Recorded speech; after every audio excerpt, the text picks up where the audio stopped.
শেষ নবী হলেন নবী মোহাম্মদ।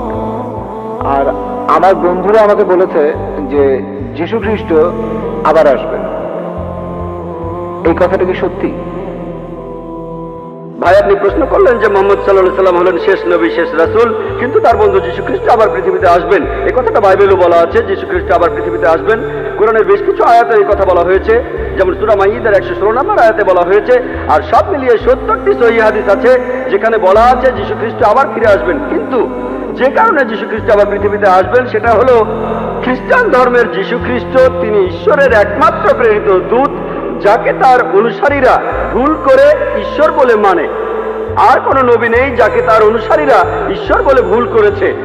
কিন্তু খ্রিস্টানরা তাদের বেশিরভাগই তারা ভুল করে মনে করে যে যীশু খ্রিস্ট নিজেকে ঈশ্বর দাবি করেছেন, আর এই কারণে আল্লাহ সুবহানাহু ওয়া তাআলা তাকে আবার জীবিত করবেন।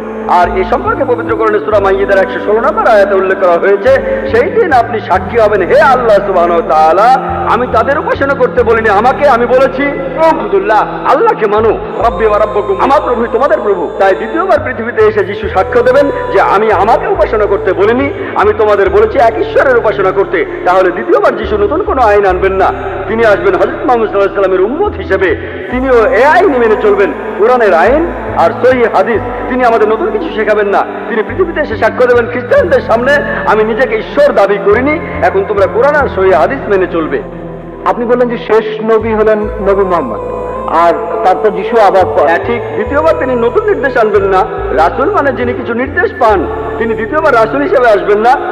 তিনি খ্রিস্টানদের সামনে সাক্ষ্য দিতে আসবেন আমি নিজেকে ঈশ্বর দাবি করিনি। তিনি নতুন নির্দেশ পাবেন না। আগে তিনি নির্দেশ পেয়েছিলেন ইনজিলে, সেটা 2000 বছর আগের কথা, যেটা বিকৃত হয়ে গেছে। তারপর মুহাম্মদ সাল্লাল্লাহু আলাইহি সাল্লাম আসলেন। তাই যখন যীশু খ্রিস্ট এই পৃথিবীতে আবার ফিরে আসবেন, তিনি কোরআনের এই নির্দেশই মেনে চলবেন আর মুহাম্মদ সাল্লাল্লাহু আলাইহি সাল্লামের উম্মত হবেন।